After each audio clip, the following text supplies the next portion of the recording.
Quand la tension apparaît, notre premier réflexe est presque toujours le même, la faire disparaître. La calmer, la réguler, la dépasser, aller au-delà. Parce qu'on a appris que la tension est un signe que quelque chose ne va pas. Mais si le vrai problème n'était pas la tension elle-même, mais ce qui nous faisait souffrir, c'est plutôt la façon dont on la porte. Dans cet épisode de Curiosité radicale, on va explorer une idée simple, mais profondément dérangeante. C'est pas la tension qui épuise le plus, c'est la lutte qu'on entretient avec elle. On va parler de tension réactive et de tension créatrice, d'opportunités et de menaces, et du rôle très précis que joue la curiosité quand il devient possible de travailler avec la tension plutôt que contre elle.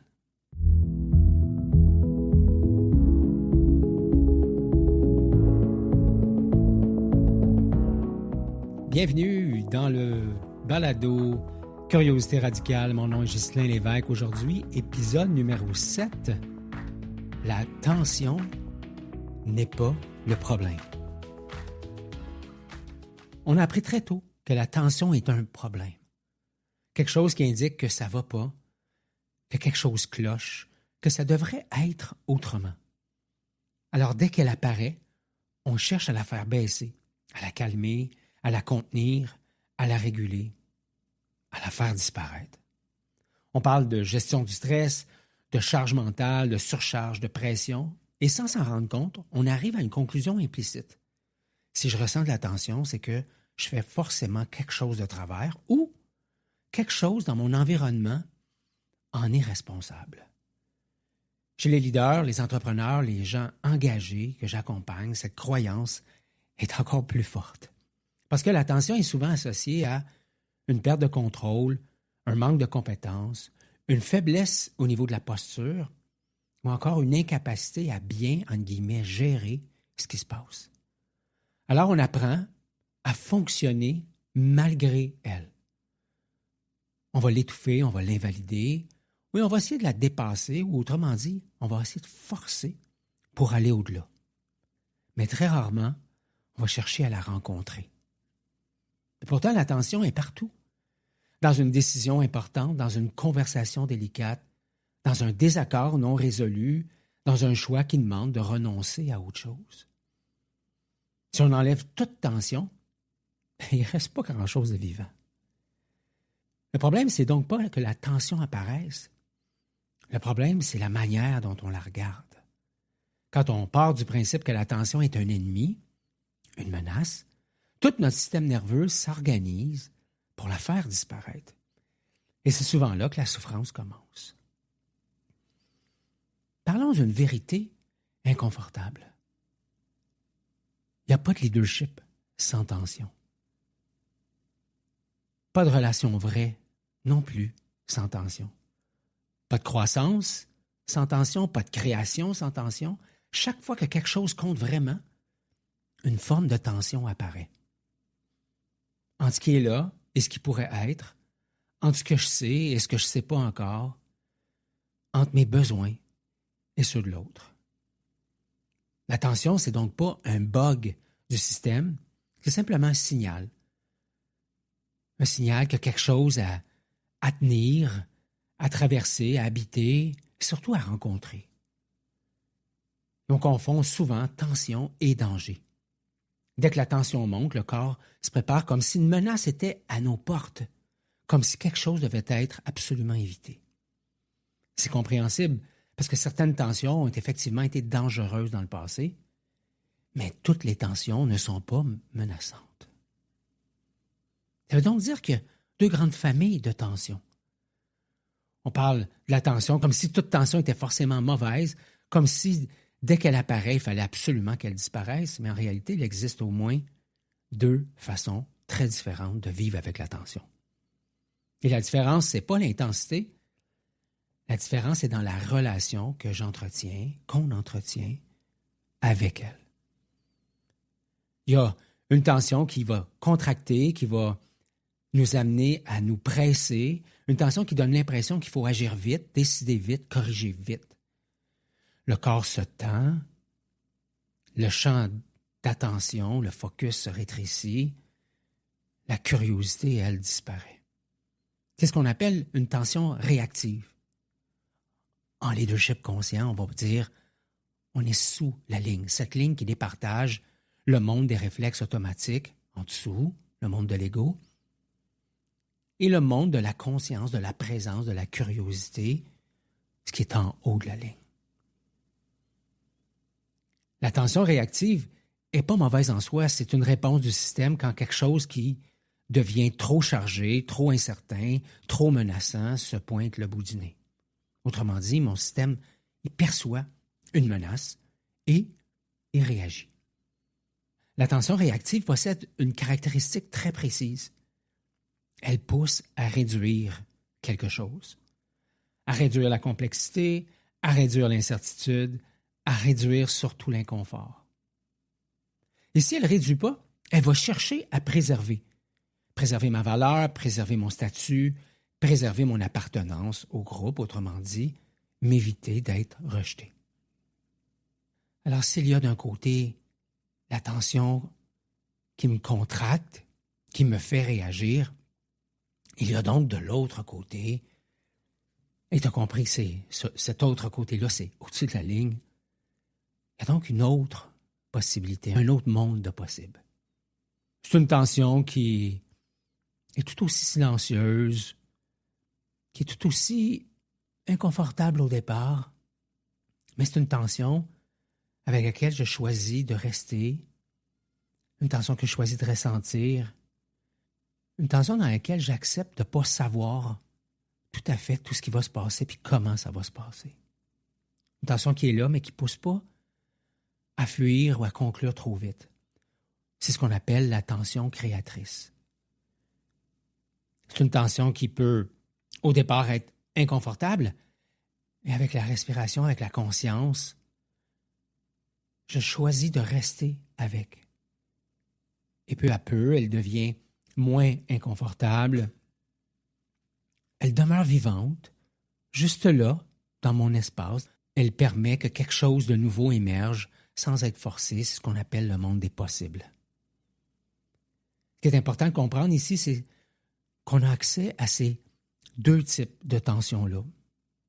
Toi et moi, on est tous les deux, en fait, tous ceux même qui nous entourent, ont aussi cette possibilité d'accéder à ces deux mondes, en apparence paradoxales, mais dans lesquels on est constamment un de nos deux pieds dans chacun de ces mondes-là. Quand on parle de réflexes réactifs, il y a 3 grands réflexes que tu as probablement déjà entendus sur un de ces balados aussi, qui est le contrôle, la protection et la conformité. Tout le monde a ces réflexes-là. La question, ce n'est pas de savoir est-ce que je les utilise par moment. Non, la question, c'est plutôt de savoir lequel, chez toi, arrive en premier. Quand la tension, quand la menace est perçue. Chez certains, quand la menace est perçue, la tension ou le réflexe qui émerge, c'est l'action. Pour d'autres, c'est de prendre la distance, garder la tête froide. Et pour d'autres, ça sera l'adaptation et très souvent la suradaptation. Mais à la base, le même mécanisme est présent, c'est-à-dire qu'il y a quelque chose qui est là, il y a une tension qui devient difficile à porter. Et c'est dans ces moments-là que la souffrance commence à apparaître. Pas à cause de la tension elle-même, mais à cause de l'attachement qui est activé. L'attachement à comment la situation devrait être, comment l'autre devrait réagir, à comment ma vie, mon rôle, mon leadership devrait se dérouler. Bref, à l'histoire que je suis en train de me raconter de ce que devrait être la réalité. Quand la tension vient menacer cette histoire-là, elle cesse d'être une opportunité à porter, elle devient absolument une menace à éliminer.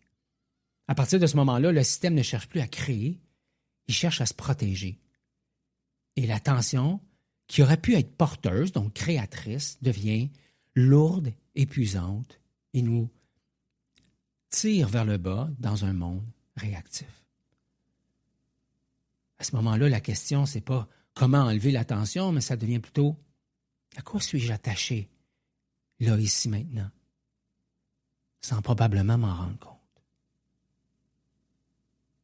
Au fond, est-ce que cette menace-là est vraiment quelque chose d'essentiel ou simplement une idée de comment ça devrait être? Et c'est là que tout bascule. En anglais, on appelle ça le tipping point, c'est le point de bascule.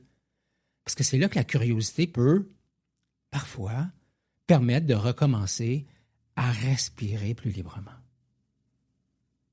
Revenons sur la notion de menace. Le système nerveux ne réagit pas à la tension comme on le croit. Il ne réagit pas à la quantité, à l'intensité. Il va réagir à la signification. La même situation, la même pression, la même charge, la même tension peut être vécue comme stimulante un jour, puis comme insupportable, entendre ici comme une menace le lendemain. La différence n'est donc pas extérieure, la différence est intérieure. Quand la tension est perçue comme une opportunité, quelque chose que je peux porter, même difficilement, le système reste relativement ouvert. J'aurai besoin de ma conscience pour le maintenir ouvert et pour lui donner de plus en plus d'espace. Évidemment, ça demande un effort, ça peut être inconfortable, mais dans ce contexte-là, mon système nerveux ne se sent pas menacé. Je peux donc ralentir un peu, respirer, réfléchir même sans me presser. La curiosité a encore toute sa place. Quand la tension, elle, est perçue comme une menace, bien là, tout change.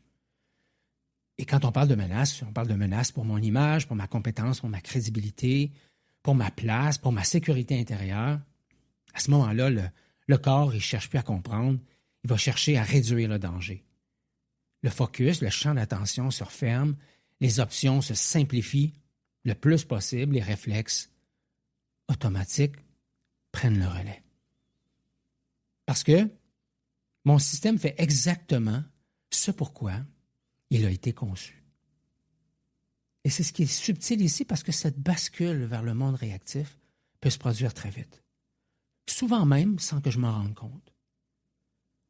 Je reçois un commentaire, il y a un retard, un silence un peu trop long, inconfortable, un regard que je perçois comme déplacé, puis soudain, l'attention n'est plus une énergie apportée, c'est quelque chose qu'il faut absolument réguler, corriger, éviter et idéalement invalider.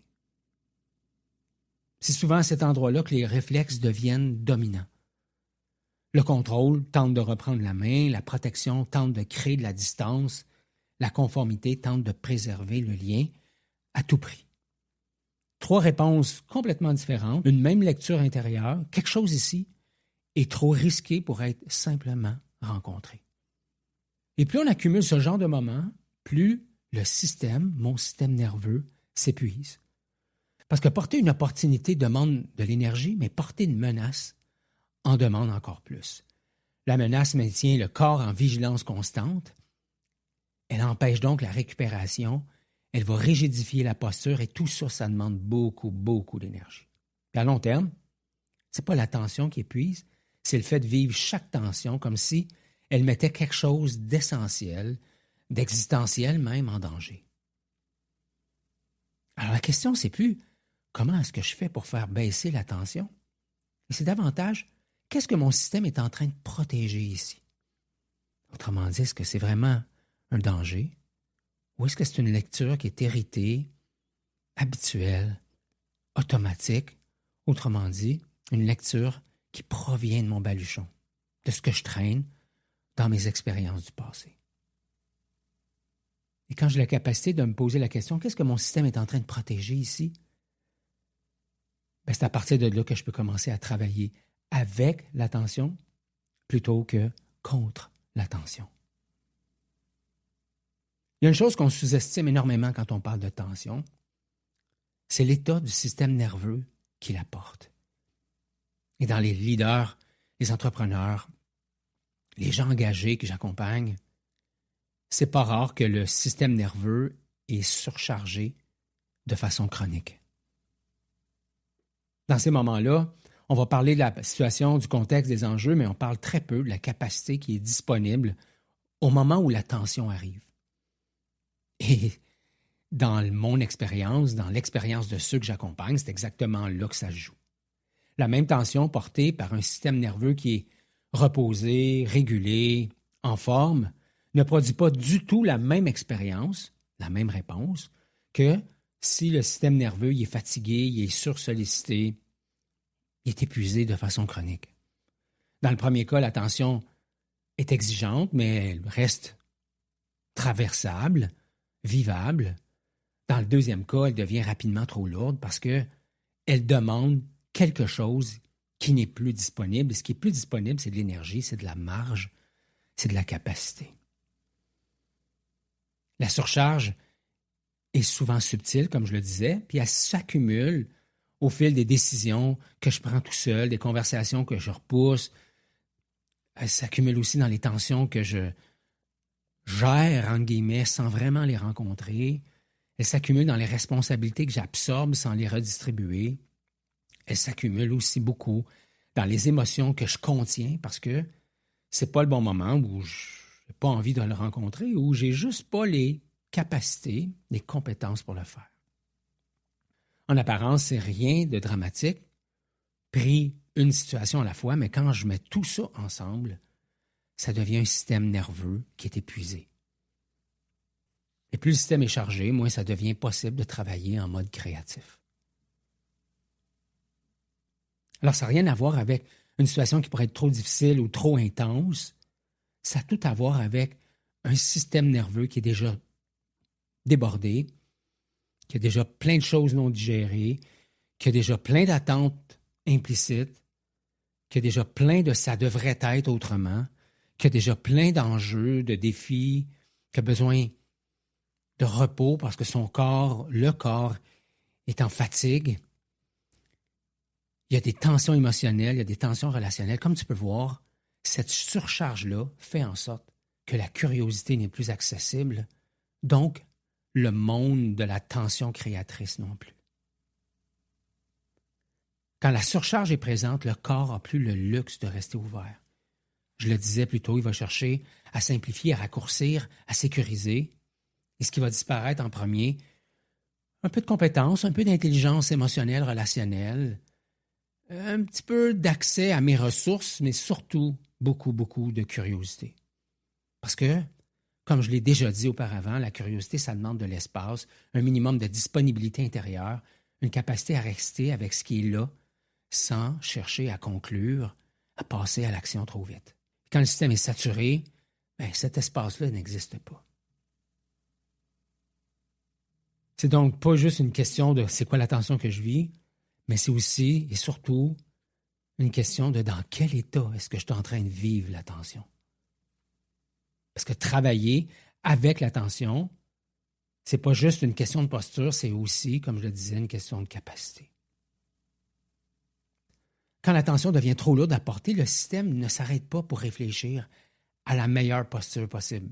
Il cherche une issue. Et c'est là que les réflexes réactifs entrent en scène. On en a parlé déjà. Pas comme des défauts, pas comme des failles de caractère, mais comme des tentatives intelligentes de réguler la situation. Quand le réflexe de contrôle prend le dessus, la tension devient quelque chose à résoudre. Ça va nous amener à structurer, à clarifier, à trancher, à avancer. En contrôle, on veut contrôler l'apparence, oui, ce que j'ai l'air, et aussi beaucoup la prestation de service, la qualité du service qui est offert. C'est souvent inconscient. Et l'idée derrière tout ça, c'est si je reprends les choses en main, la tension va tomber. Parfois, ça fonctionne à court terme. La raison pour laquelle je réutilise cette façon de faire encore et encore, c'est que ça a déjà fonctionné dans le passé. C'est juste qu'il y a un coût qui vient avec ça. Et surtout, ce que ça fait, c'est que ça m'évite de rester avec l'incertitude, avec ce qui n'est pas clair, avec ce qui demande d'être tenu, soutenu, plutôt que réglé. Si ce n'est pas le réflexe de contrôle, ça pourrait être le réflexe de protection. Alors, quand le réflexe de protection prend le relais, la tension devient quelque chose qu'il faut distancier. On va intellectualiser, on va analyser, on va garder la tête froide. On comprend très bien ce qui se passe, mais on ne se laisse plus atteindre. La tension est donc contenue, mais encore une fois, elle n'est pas rencontrée. Et ce qui est protégé ici, ce n'est pas seulement l'énergie, c'est mon identité narrative, l'histoire que je raconte à propos de qui je suis, mon image de compétence, ma position, ma posture. Quand ce n'est pas ni le contrôle, ni la protection, ce qui me reste comme possibilité, c'est le réflexe de conformité. Et quand le réflexe de conformité se pointe le bout du nez, c'est que cette fois-ci, je vais plutôt absorber l'attention. Je m'adapte, je m'ajuste, j'évite de déranger, je vais prendre sur moi, je vais minimiser et je fais passer l'autre avant. Ces trois réflexes peuvent sembler très différents.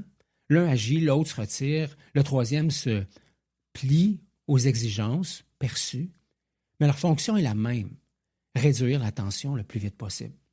Et dans cette tentative de réduction, quelque chose est presque toujours sacrifié. La relation, la présence et bien sûr la curiosité. Ce qui est important de comprendre, c'est que aucun de ces réflexes n'est mauvais. Ils sont efficaces, ils ont prouvé leur utilité. Ils sont appris, hein? Des tonnes de fois que je les utilise. Ils ont souvent été valorisés dans le passé. Le problème, c'est pas qu'on y ait recours, le problème, c'est quand ils deviennent la seule option. À ce moment-là, l'attention n'est plus accueillie, n'est plus utilisée, elle est gérée. Et gérer l'attention, ce n'est pas la même chose que de la laisser devenir une tension créatrice. La maturité n'est donc pas d'éliminer les réflexes, contrôle, protection, conformité, c'est de reconnaître le moment précis où les réflexes vont prendre leur place. Et c'est à ce moment-là que peut se transformer le monde des possibles. Parlons maintenant du coût de vouloir éliminer l'attention. À partir du moment où l'attention est perçue comme un problème à régler, quelque chose de très subtil se met en place. On ne travaille plus avec, on travaille contre. On va chercher à la faire disparaître. Et plus on cherche à la faire disparaître, plus on va se rigidifier. Parce qu'une tension qui n'est pas rencontrée ne va pas se dissoudre. Elle va plutôt se transformer en impatience, en irritabilité, en rigidité, en cynisme, en fatigue chronique. Parfois même en détachement émotionnel déguisé en maturité. On devient fonctionnel, efficace et beaucoup moins vivant. Ce qui épuise le plus au fond, ce n'est pas la tension elle-même, c'est l'effort constant pour ne pas la ressentir, pour la contenir, pour la contourner. Tenir une tension, ça demande de l'énergie, mais la fuir, ça en demande encore plus. La curiosité devient donc le modulateur de tension. Alors parlons de cette curiosité, pas comme une qualité morale, pas forcément comme une posture idéale, c'est une posture exceptionnelle, mais plutôt comme une fonction qui va réguler, une fonction régulatrice. La curiosité ne cherche pas à comprendre pour expliquer, elle cherche à rester en contact. En contact avec quoi, tu vas me dire? En contact avec ce qui se passe dans le corps, avec ce qui se joue dans la relation, avec ce qui est encore flou. Quand la curiosité est présente, l'attention ne va pas disparaître. Elle va juste changer de qualité. Elle cesse d'être une menace, elle devient une opportunité. Et à ce moment-là, quelque chose de difficile se transforme en quelque chose de porteur. La curiosité introduit donc un micro-espace, un endroit à partir duquel je ne sais pas encore, je n'ai pas besoin de tout conclure, mais je sais que j'ai accès maintenant au monde des possibles. Je suis capable de respirer dans l'attention, mon corps va se détendre, juste assez pour être capable d'accéder à toutes mes ressources. La curiosité ne règle rien, elle permet. Elle permet quoi? Elle permet à la tension de devenir créatrice plutôt que de demeurer réactive et de m'entraîner dans mes réflexes de l'ego. Quand la tension n'est plus combattue, mais portée avec curiosité, quelque chose va changer profondément. L'attention devient mobilisante, clarifiante, elle devient féconde. Elle ne pousse plus à agir vite, elle invite à agir de façon juste. Dans cet espace-là, dans cette posture-là, les décisions vont gagner en finesse, en sagesse, les relations vont gagner en profondeur et le leadership gagne en humanité. L'attention créatrice n'est pas forcément confortable, mais elle est alignée. Elle demande du courage, de la présence, puis une certaine tolérance à ne pas savoir, mais c'est précisément là que quelque chose de nouveau peut émerger. En résumé, l'attention n'est pas le problème. Elle ne l'a jamais été d'ailleurs. Ce qui fait toute la différence, c'est ce qui se passe en nous au moment précis où la tension apparaît. Est-ce qu'elle devient une menace? Est-ce qu'elle devient un réflexe? Ou est-ce que c'est la curiosité qui se pointe le bout du nez? La maturité ne consiste pas à éliminer la tension, ni à rester calme à tout prix. La maturité consiste à la tenir, sans s'y perdre, sans la projeter sur l'autre, sans la résoudre trop vite. Parfois, être juste assez présent pour que la tension cesse d'être réactive et qu'elle puisse à nouveau devenir créative. Si cet épisode t'a parlé, je t'invite à t'abonner à Curiosité Radicale, non pas pour plus vivre aucune tension, tu le sais maintenant que c'est quelque chose d'omniprésent, mais surtout pour continuer à explorer l'endroit d'où tu mènes, comme leader, comme entrepreneur, comme personne engagée. Merci d'avoir été là, au plaisir de te retrouver dans le prochain épisode.